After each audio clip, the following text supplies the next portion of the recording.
Board exam को होने में आपके पास जो समय बाकी है वो है आखिरी के 30 दिन। यहाँ पे 30 दिन से थोड़ा सा ज़्यादा का समय है जब ये वीडियो डल रही है, लेकिन हम लेके चल रहे हैं कि आपके पास मोटा मोटा 30 दिन का समय है। अब यहाँ पे जो आपको डिफ़िकल्टी इस समय के अंदर फेस करनी है वो कौन कौन सी है और उनसे आपको किस तरीके से निपटारा पाना है वो भी हम इस वीडियो के अंदर जानेंगे। तो इस 30 दिन के अंदर आपकी कौन कौन सी डिफ़िकल्टीज आपको फेस करना है। वो पहली है कि आपके पास एक तो इस 30 दिन में समय बहुत कम है। दूसरी जो डिफ़िकल्टी आपको इस समय फेस करनी है कि आप लोगों का जो सिलेबस है वो अभी तक कंप्लीट नहीं हुआ है। हालांकि आपका सिलेबस जो है वो कंप्लीट हो जाना चाहिए, क्योंकि इस साल आपको 2 से 3 महीने का ज़्यादा समय दिया गया है। लेकिन हम मान के चलते हैं कि आपका सिलेबस जो है वो अभी तक कंप्लीट भी नहीं हुआ है, या फिर अगर कंप्लीट है तो आप लोग पिछला भूल गए बहुत सारी चीज़ें जो कि आपने पढ़ी थी, और आपको उतना ही टाइम लग रहा है जितना कि स्टार्टिंग में पढ़ने में लगा था उसी टॉपिक या फिर किसी भी सब्जेक्ट को। तीसरी डिफ़िकल्टी जो कि आपको इस समय फेस करनी पड़ती है पढ़ाई के दौरान वो है मानसिक थकान। ये मानसिक थकान क्या है ये मैं बताऊंगा अभी आपको। यहाँ पे राइटिंग से बिल्कुल भी जज मत करना। राइटिंग ख़राब है, मेरे को पता है, मैं इस चीज़ को यहाँ पे मानता हूँ कि मेरी राइटिंग ख़राब है, लेकिन आपको बेसिकली इस समय ध्यान देना है नॉलेज पे। और चौथी जो डिफ़िकल्टी आपको इस समय फेस करनी है वो है आपकी शेड्यूल की। अब हम एक एक करके एक एक डिफ़िकल्टी को यहाँ पे ख़त्म करेंगे और इससे आपको किस तरीके से फेस करना है, किस तरीके से आप लोग इससे निपटारा पाओगे वो जानेंगे। तो सबसे पहले डिफ़िकल्टी आपकी है लंच टाइम की, कि आपके पास इस समय बचा हुआ है सिर्फ और सिर्फ 30 दिन। तो ये 30 दिन आपके कम है, इसको हम लोग बढ़ा नहीं सकते। तो इसको निपटारा पाने का एक ही तरीका है कि ये 30 दिन आपको बर्बाद नहीं करने हैं। इन 30 दिनों को आप लोग अपने 1 साल के बराबर मानोगे, और इन 30 दिनों में आपको वो सारा सिलेबस कंप्लीट करना है जो कि आपने 1 साल के अंदर कंप्लीट नहीं करा था। तो ये तो है नहीं कि आप लोग 1 साल वापस से तैयारी करोगे और 30 दिन आपके 1 साल के बराबर हो जाएंगे। तो आपको अपने इस 30 दिन के अंदर जी जान लगा करके पूरी तरीके से मेहनत करनी है। अपना एफर्ट जो है वो 100% डालना है। आप लोग जितना टाइम अपना फालतू चीज़ों में वेस्ट करते थे, डिस्ट्रैक्शन में, फालतू चीज़ों को करने में, मूवी देखने में, कुछ भी देखने में, कुछ भी कामों को करने में जो कि आपके स्टडी से अलग थी, उनको कम करना पड़ेगा। यहाँ पे मैं आपको काम करने से बिल्कुल भी मना नहीं कर रहा हूँ, लेकिन ये 30 दिन को आपको बहुत ही बेस्ट तरीके से यूटिलाइज़ करना है, ठीक है। तो सबसे पहले आपकी जो परेशानी थी लाइफ टाइम की वो इसी तरीके से ख़त्म होगी कि आप लोग अपने इस 30 दिनों को 1 साल में कन्वर्ट करोगे, और 1 साल में आपने जितनी मेहनत नहीं करी थी उतनी मेहनत आपको इस 30 दिन के अंदर करनी है। दूसरा है कि आपका सिलेबस कंप्लीट नहीं है, तो आपको इस समय अपने पूरे सिलेबस को कंप्लीट भी नहीं करना। इस समय सबसे बड़ी गलती जो बच्चे करते हैं आखिरी समय के अंदर वो यही करते हैं कि वो सोचते हैं कि मैं अपने पूरे सिलेबस को कंप्लीट कर लूँगा अगर मैं एक दिन के अंदर 15 घंटे 18 घंटे की पढ़ाई करता हूँ। ऐसा नहीं हो सकता है। आप लोग चाहो, अगर आपने अभी तक कभी भी ज़िंदगी में 15 घंटे 18 घंटे स्टडी नहीं करी है तो आप लोग एकाएक स्टडी नहीं कर पाओगे। अगर आप लोग करते हो तो आपकी हेल्थ पे इसका बहुत ही बुरा इफ़ेक्ट पड़ता है। और एक बात और ध्यान रखना कि एग्ज़ामिनेशन टाइम में, एग्ज़ामिनेशन से पहले कम समय आपके पास, तो कोई ऐसी नई चीज़ों को ट्राई मत करो जो कि आपने आज से पहले ट्राई नहीं करी थी अपनी बॉडी पे। तो आपको 15 से 18 घंटे पढ़ने की ज़रूरत नहीं है और ना ही पूरे सिलेबस को कंप्लीट करने की ज़रूरत है। आप लोगों को यहाँ पे सिलेबस उतना ही कंप्लीट करना है जितना कि आप लोग कंप्लीट कर सकते हो अपने लेवल और अपनी कैपेसिटी के हिसाब से।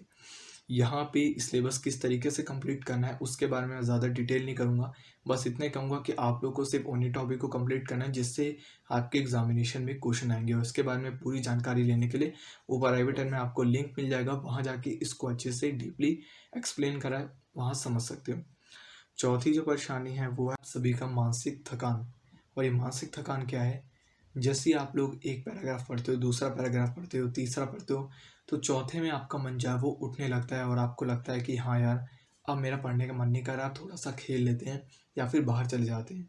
हालांकि आपको पढ़ते हुए सिर्फ और सिर्फ 45 से 40 मिनट होते हैं।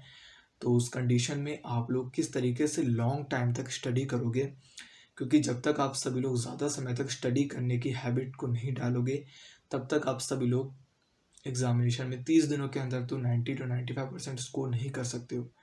तो यहाँ पे इस जो सिचुएशन है मानसिक थकान की, जल्दी मानसिक थकान हो जाती है, उसको कैसे ख़त्म करोगे? तो उसको ख़त्म करने का एक ही तरीका है, जैसे ही आप लोग कोई सब्जेक्ट पढ़ रहे हो, चाहे मैथ हो साइंस हो, जब आपसे कोई क्वेश्चन सॉल्व नहीं होता या फिर वो कॉन्सेप्ट हार्ड है, उसको समझने में आपको दिक्कत आ रही है, उसी समय आपका मन जो है वो उस सब्जेक्ट के प्रति जो है वो उठने लगता है। जिस समय आपसे ज़्यादा से ज़्यादा क्वेश्चन सॉल्व होते हैं, उस समय आपका मन नहीं भटकेगा। मन भटकता है ऐसे ही समय पे जब आपको वो कॉन्सेप्ट जो है वो समझ में नहीं आता है और थोड़ा बहुत समय भी आपका बीत चुका है।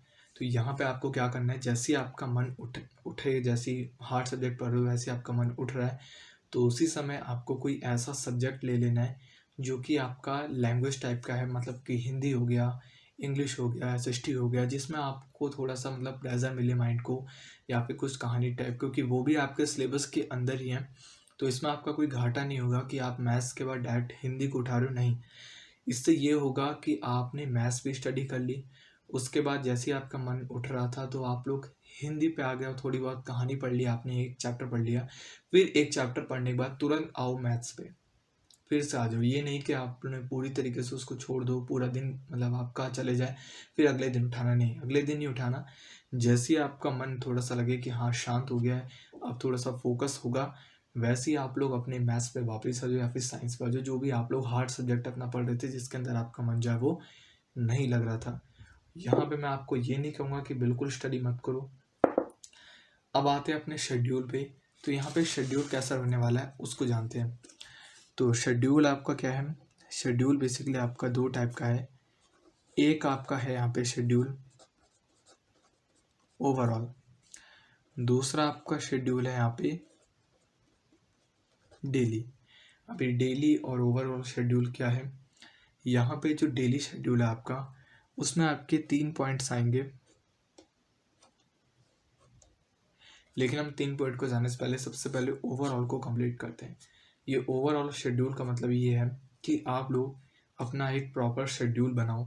अभी इस वीडियो को देखने के बाद एक कॉपी और पेन लो और हर एक सब्जेक्ट में आप लोग जितना टॉपिक कवर करने वाले हैं, जितने चैप्टर को कंप्लीट करने वाले हैं, वो आपकी कैपेसिटी पे निर्भर करेगा कि आप लोग इस एक महीने के अंदर, इस 30 दिनों के अंदर कितने टॉपिक और कितने चैप्टर को कंप्लीट करेंगे अपने सब्जेक्ट के अंदर।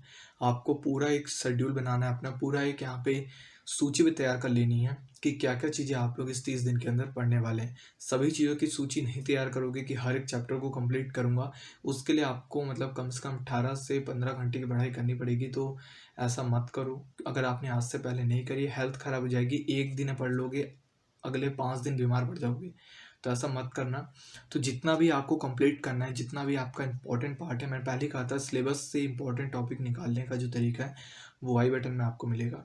तो जितना भी आपका सिलेबस कंप्लीट है ओवरऑल, ठीक है, तो जितना भी आपको कंप्लीट करना है एक सूची बना करके उसको रख लो कि आप एक महीने के अंदर इतना इतना कंप्लीट करेंगे। अभी जो डेली शेड्यूल है, ये डेली शेड्यूल का मतलब है कि आप लोग उस एक महीने के गोल को अचीव करने के लिए, उस एक महीने में आप जितने टॉपिक को कंप्लीट करने वाले हो, जितने चैप्टर्स को आप कंप्लीट करने वाले हो, उसको कंप्लीट करने के लिए आप लोग को डेली कितने टॉपिक कंप्लीट करने की ज़रूरत है, जिससे आप लोग को 30 दिन के अंदर उन सारे सारे टॉपिक चैप्टर को कंप्लीट कर लोगे। तो यहाँ पे आपको क्या करना है, अपना ये भी डेली अपना गोल तोड़ लेना है। सुबह सुबह जैसे ही उठते हो, उठने के बाद ही अपना टॉपिक तैयार रखो कि हाँ आपको आज के दिन इतने टॉपिक को कंप्लीट करना है। और मैं तो कहूँगा कि जब ये बना रहे हो कि आपको पूरे महीने के अंदर क्या कंप्लीट करना है, इसी के साथ अपने पर डे वाइज टॉपिक को भी डिवाइड कर लो, जिससे आपको रोज़ रोज़ दिक्कत नहीं आएगी कि हाँ आपको डेली कितना कंप्लीट करना है। अपने हिसाब से इसी 1 मंथ वाली जो स्ट्रेटेजी आप लोग बना रहे होगे, टाइम टेबल बना रहे होगे, जितना भी टॉपिक आपको कंप्लीट करना है वो आपके ऊपर निर्भर करता है। उसको दिन में भी तोड़ लो कि हाँ मेरे को एक दिन के अंदर इतना करना है, जिससे मैं एक महीने के अंदर ये सारा कंप्लीट कर लूँगा। तो डेली आप लोग को अपना जितना भी टॉपिक कंप्लीट करना है उसको तोड़ लेना है। अब यहाँ पे इसको मैंने 3 पार्ट में क्यों बांटा है।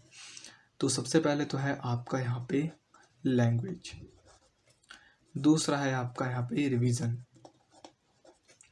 तीसरा यहाँ पे आपका सब्जेक्टिव। तो सबसे पहले लैंग्वेज की बात करते हैं।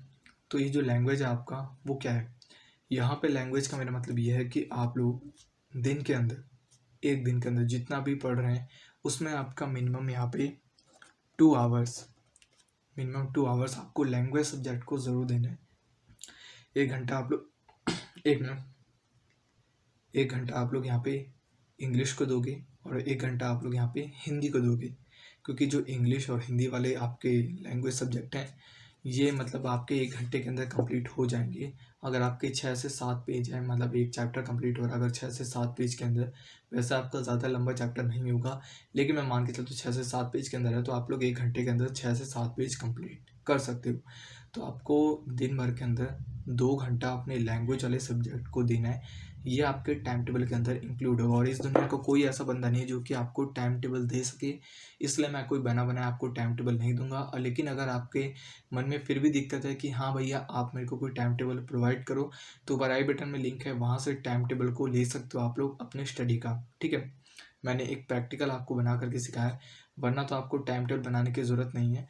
सिर्फ और सिर्फ रात को सोने से पहले लिख करके सो कि अगले दिन आपको क्या क्या काम है, जितने भी काम आपके स्टडी से अलग हैं उन सारे कामों को हटाने के बाद आपके पास कौन कौन सा समय स्टडी के लिए बच रहा है उस समय स्टडी करो।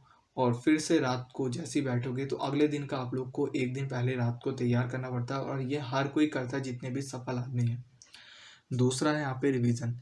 यहाँ पे आप लोग पूरे दिन के अंदर जितना भी पढ़ रहे हो वो आपको 1 आवर से लेकर के 2 आवर्स की तो रिवीजन मारनी, जितना भी आप लोग स्टडी करोगे वो आप पे निर्भर करता है कि आप लोग कितनी जल्दी रिवाइज करते हो किसी चीज़ को।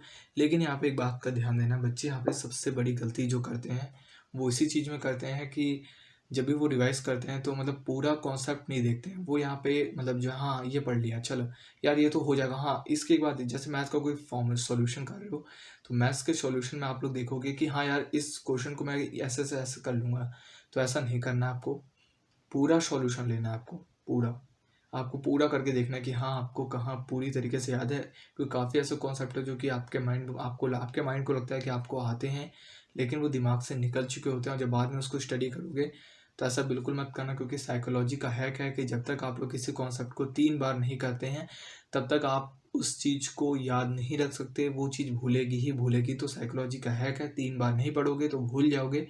तो डेली आपको कम से कम जैसे ही पढ़ लिया, जैसे आपने पढ़ा स्टडी करी उसके तुरंत बाद रिवाइज कर लो एक बार, क्योंकि तुरंत बाद आपको ज़्यादा दिक्कत नहीं आएगी। फिर तीसरी बार जब आप पढ़ोगे वो आपके रिवीजन टाइम है 1 से 2 घंटा जब आप लोग निकालोगे पूरे दिन का रात को 9 बजे के बाद, उसमें आप लोग रिवाइज करके सोगे। थर्ड है आपका सब्जेक्टिव जो आपका है उसमें आएंगे आपके इंग्लिश हो गया, आपके इंग्लिश वाली क्या इंग्लिश, मैथ्स हो गया, साइंस हो गया, या फिर एसएसटी भी आदि कई बच्चों के लिए एसएसटी जो है वो हार्ड होता है। तो एसएसटी इंग्लिश और मैथ को आपको कम से कम यहाँ पे 5 to 6 आवर देने ही देने हैं। और अगर आप लोग यहाँ पे क्लास 10 के अंदर है तो, लेकिन अगर आप लोग यहाँ पे बड़ी क्लास के अंदर है तो आपको 8 to 9 आवर की स्टडी लेनी ही लेनी है सब्जेक्टिव की, सब्जेक्ट वाले उसकी।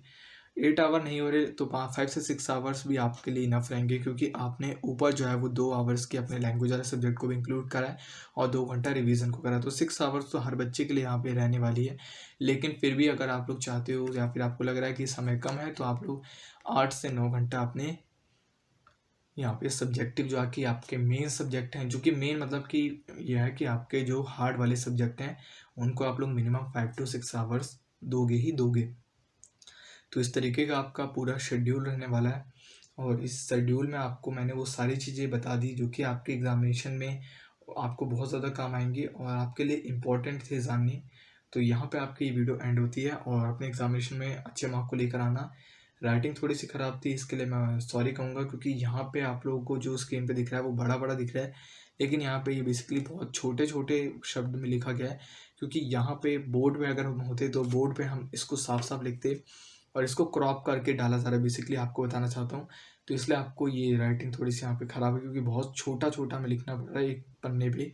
क्योंकि अगर हम एक पन्ने पे पूरा अगर आपको दिखाते तो हमें कम से कम इतने बड़े बड़े वर्ड लिखने पड़ते, इतने बड़े बड़े वर्ड।